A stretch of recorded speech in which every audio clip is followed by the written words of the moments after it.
Now let's try to get two numbers from the user and try to display the sum. For this, we need to declare two variables to store values given by the user and then perform the arithmetic operation and finally display the output. So let's start the coding. I will declare two variables, int a and int b. And now cout and the prompt message.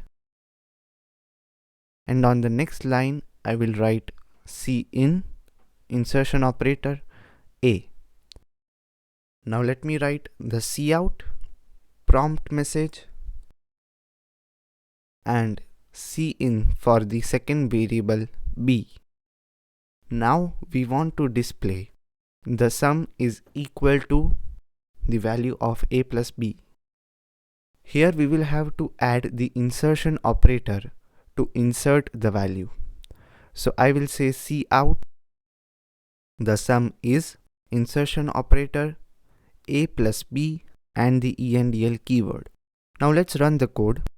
Let me enter two numbers 3 and 2 and it displays that the sum is 5.